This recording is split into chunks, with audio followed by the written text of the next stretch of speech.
வணக்கம் நண்பர்களே. முருகப்பெருமானுக்காக நாம் சிறப்பாக கொண்டாடி மகிழக்கூடிய ஒரு திருவிழா அப்படின்னு பார்த்தீங்கன்னா தைப்பூசம்.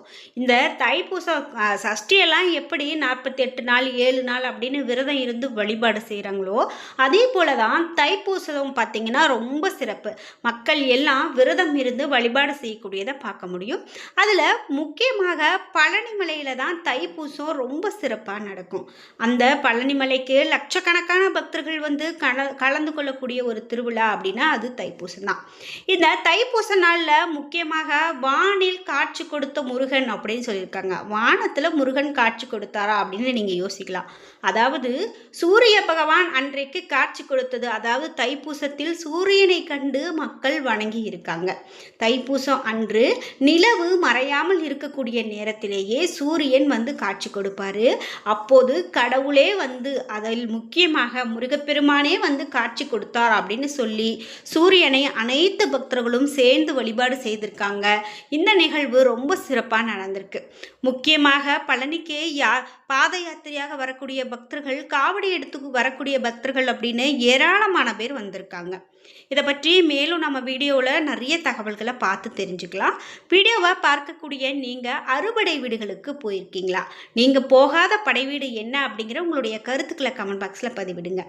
நீங்கள் இன்னும் நம்மளுடைய சேனலை சப்ஸ்கிரைப் பண்ணாமல் இருந்தால் சப்ஸ்கிரைப் பண்ணிக்கோங்க. கூடவே இருக்க பெல் ஐகானை மறக்காமல் கிளிக் பண்ணிடுங்க. வாங்க வீடியோக்குள்ளே போகலாம்.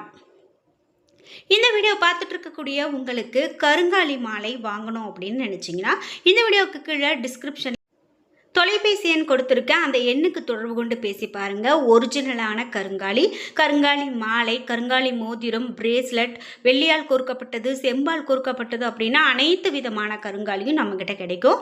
மறக்காமல் அந்த டிஸ்கிரிப்ஷனில் இருக்கிற எண்ணுக்கு தொடர்பு கொண்டு பேசி பாருங்கள். கண்டிப்பாக உங்களாலையும் ஒரிஜினலான கருங்காலி மாலை வாங்கி உங்களாலையும் கண் திருஷ்டி எந்த ஒரு தோஷத்தில் இருந்தும் விலக முடியும். தை மாதம் பூச நட்சத்திரம் அன்னைக்கு பௌர்ணமி நிலவு வானத்தில் இருக்கும் நேரத்தில் சூரியன் உதயமாகும். பெரும்பாலான நாட்களில் நிலவு மறைந்த பிறகு சூரியன் உதயமாகும். ஆனால் தைப்பூசத்தில் நிலவு மறையாமல் இருக்கும். அதே நேரத்தில் சூரியனும் தெளிவாக வரும். இந்த நாளில் தான் நாம் அந்த சூரியனை பார்த்து வழிபாடு செய்வது மிக மிக சிறப்பு அப்படின்னு சொல்கிறாங்க. முக்கியமாக வள்ளலார் இந்த நிகழ்வை முச்சுடர் தரிசனம் அப்படின்னு சொல்லியிருக்காரு. குறிப்பிட்டு அதாவது இந்த சூரிய ஜோதி, சந்திர ஜோதி, ஆத்ம ஜோதி இந்த மூன்றையும் ஒரே நேரத்தில் காண்பதே தைப்பூசத்தினுடைய முக்கிய நோக்கம் அப்படின்னு சொல்கிறாங்க.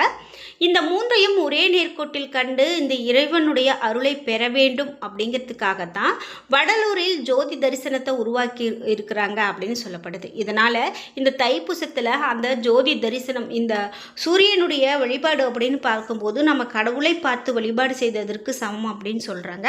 அதனால தான் நம்ம கடவுளை வானில் கண்டோம் அப்படின்னு சொல்லி நிறைய பேர் சொல்லி கேள்விப்படுறோம். பழனியில் தைப்பூச திருவிழா கோலாகலமாக நடந்தது அப்படின்னு பார்த்தோம்.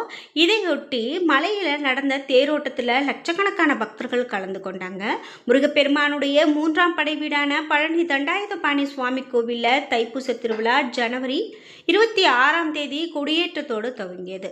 முக்கிய நிகழ்ச்சிகளில் ஒன்றான திருக்கல்யாணம், வெள்ளி தேரோட்டம் நேற்று முன்தினம் நடந்தது அப்படின்னு சொல்லலாம். முக்கியமாக இந்த பழனி மலையில் மட்டும் இல்லாமல் எல்லா இடங்கள்லையுமே இப்படி ஏராளமான பக்தர்கள் வந்திருந்தாங்க.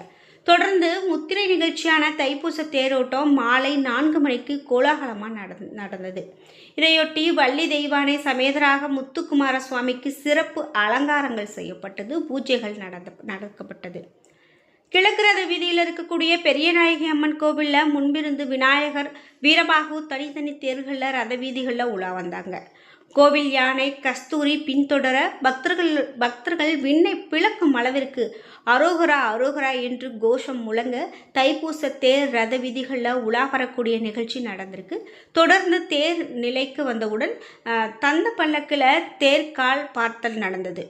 தேரோட்டத்தின் காரணமாக நேற்று முன்தினம் முதலே பழனியில் பக்தர்கள் குவிய துவங்கினாங்க. அதே போல் அழகு குத்தியும் காவடி சுமந்தும் பறவை காவடி எடுத்தும் நேர்த்திக்கடனை செலுத்தி வந்தாங்க. பக்தர்களுடைய இந்த காவடி ஆட்டம், ஒயிலாட்டம், தப்பாட்டம், மயிலாட்டம், தேவராட்டம் இவையெல்லாம் காண்போரை பரவசப்படுத்தியது அப்படின்னு தான் சொல்லணும். வழி நெடுங்கிலும் அன்னதானங்கள் வழங்கப்பட்டது. இதற்கு இடையில இந்த தைப்பூச திருவிழாவில் விடியற் காலையிலேயே எல்லா கோவில்கள்லையும் சூரியனை பார்த்து வழிபாடு செய்யக்கூடிய நிகழ்வு நடந்திருக்கு. முக்கியமாக இந்த சூரியனை கடவுளாக பாவித்து தைப்பூசத்தில் முருகப்பெருமானை காட்சி கொடுத்தார் அப்படின்னு சொல்லக்கூடிய அளவுக்கு சூரியனை பார்த்து வழிபாடு செய்திருக்காங்க. முருகனுடைய முதல் படை வீடான திருப்பரங்குன்றம் சுப்பிரமணிய சுவாமி கோவிலில் இந்த தைப்பூச திருவிழாவை முன்னிட்டு மதுரை மற்றும் சுற்று பகுதிகளில் சேர்ந்த ஆயிரக்கணக்கான பக்தர்கள் திரண்டு வந்து சுவாமி தரிசனம் செய்திருக்காங்க. 6ஆம் படை வீடான அழகர் கோவிலில் மலை மீது பழமுதிர்ச்சோலையில் தைப்பூசத்தை முன்னிட்டு பால், பழம், பன்னீர் உள்ளிட்ட 16 வகையான பொருட்கள் சுவாமிக்கு அபிஷேகம் செய்யப்பட்டு சிறப்பு அலங்காரம் தீபாராதனை நடந்திருக்கு. இதே போல முருகப்பெருமானுடைய 4ஆம் படை வீடான சுவாமிமலை சுவாமிநாத சுவாமி கோவில் தைப்பூச திருவிழா கோலாகலமாக கொண்டாடப்பட்டது. பக்தர்களுடைய வெள்ளத்தில் இருந்த திருச்செந்தூர் அப்படின்னு சொல்லணும். முருகப்பெருமானுடைய 2ஆம் படை வீடான இந்த திருச்செந்தூர் முருகன் கோவிலில் அதிகாலை 1 மணிக்கு நடை திறக்கப்பட்டிருந்தது. 1:30 மணிக்கு விஸ்வரூப தரிசனம், 2 மணிக்கு உதய மார்த்தாண்ட அபிஷேகம் நடந்தது. தொடர்ந்து சுவாமி அஸ்திர தேவர் கடலில் நீராடும் தீர்த்தவாரி நிகழ்வு நடந்தது. பல்லாயிரக்கணக்கான பக்தர்கள் பாத யாத்திரையாக திருச்செந்தூர் கோவிலுக்கு காவடி எடுத்தும் அழகு குத்தியும் வந்தாங்க. இவர்கள் நேற்று முன்தின இரவு முதலே கோவில் வளாகத்தில் தங்கி நேற்று அதிகாலை நடை திறந்தவுடன் கடல் மற்றும் நாளி கிணற்றில் புனித நீராடி நீண்ட வரிசையில் காத்திருந்து சுவாமி தரிசனம் செய்திருக்காங்க. இதனால் பக்தர்களுடைய வெள்ளத்தில் திருச்செந்தூர் கடற்கரை காட்சியளித்தது அப்படின்னு சொல்லலாம். முக்கியமாக வடலூர் சத்தியஞான சபையில் 7 திரைகளை விளக்கி ஜோதி தரிசனம் நடந்திருக்கு. சாதாரணமாகவே கடலூர் மாவட்டம் வடலூரில் இந்த ஜோதி தரிசனம் அப்படின்னு காண்பதற்காக தினந்தோறும் பக்தர்கள் வருவாங்க. அதில் முக்கியமாக இந்த தைப்பூசம் ரொம்ப சிறப்புங்க. கடலூர் மாவட்டம் வடலூர் திரு அருட்பிரகாச வள்ளலார் தெய்வ நிலையில் 155வது தைப்பூச ஜோதி தரிசன விழா முன்னிட்டு கடந்த 31ஆம் தேதி காலை 7:30 மணிக்கு தருமசாலையில் சன்மார்க்க கொடி ஏற்றப்பட்டிருக்கு. நேற்று காலை ஜோதி தரிசனமும் நடந்திருக்கு. காலை 6 மணி, 10 மணி, நண்பகல் 1 மணி, இரவு 7 மணி, 10 மணி என்று காலை 5:30 மணிக்கு மனிதன் இறைவனுக்கான மனதில் இருக்கக்கூடிய எண்ணங்களை அகற்ற வேண்டும் என்பதை விளக்கி கருப்பு, நீலம், பச்சை, சிவப்பு, பொன்மை, வெண்மை மற்றும் கலப்பு திரை என 6 திரைகளில் 7 திரை விளக்கி ஜோதி தரிசனம் நடைபெற்றது. இதில் நிறைய முக்கிய பிரமுகர்களும் கலந்து கொண்டாங்க. இதே போல் திருவண்ணாமலையிலையும் லட்சக்கணக்கான பக்தர்கள் கிரிவலம் வந்திருக்காங்க. திருவண்ணாமலையில் தை மாத பௌர்ணமியை முன்னிட்டு லட்சக்கணக்கான பக்தர்கள் கிரிவலம் சென்று வழிபட்டிருக்காங்க. அண்ணாமலையார் கோவிலில் நீண்ட வரிசையில் காத்திருந்து தரிசனம் செய்திருக்காங்க. கிரிவல பாதையில் அமைந்திருக்கக்கூடிய ஈசான்ய குளத்தில் தைப்பூசத்தை முன்னிட்டு அண்ணாமலையார் தீர்த்தவாரி நேற்று நடந்திருக்கு. இந்த தைப்பூசத்தை முன்னிட்டு பக்தர்கள் ஏராளமானவர்கள் விரதம் இருந்து வழிபாடு செய்திருப்பாங்க. முக்கியமாக இந்த வீடியோ பார்த்துட்டு இருக்கக்கூடிய நீங்களும் விரதம் இருந்து வழிபாடு செய்திருக்கீங்க அப்படின்னா மறக்காமல் உங்களுடைய கருத்துக்களை கமெண்ட் பாக்ஸில் பதிவிடுங்க. இதோடு மட்டும் இல்லாமல் ஒரு சிலர் 48 நாட்கள் விரதம், 21 நாள் விரதம், 7 நாள் விரதம் அப்படின்னு விரதம் இருப்பாங்க. அந்த வகையில் நீங்களும் எத்தனை நாட்கள் விரதம் இருந்தீங்க அப்படிங்கிற உங்களுடைய கருத்துக்களை சொல்லுங்கள். இது மட்டும் இல்லாமல் இந்த தைப்பூசத்தில் நாம் அருகில் இருக்கிற கோவிலுக்கு கூட போய் வழிபாடு செய்திருக்கலாம். நிறைய பேர் அறுபடை வீடுகளுக்கு போயிருக்கலாம். ஆனாலும் நிறைய சிறப்பு கொண்ட முருகன் கோவில்களுக்கு சென்று இந்த நாளில் வழிபட்டிருப்பாங்க. நீங்கள் அந்த மாதிரி நேற்று எந்த கோவிலுக்கு போய் வழிபாடு செய்தீங்க அப்படிங்கிற உங்களுடைய கருத்துக்களை கமெண்ட் பாக்ஸில் பதிவிடுங்க.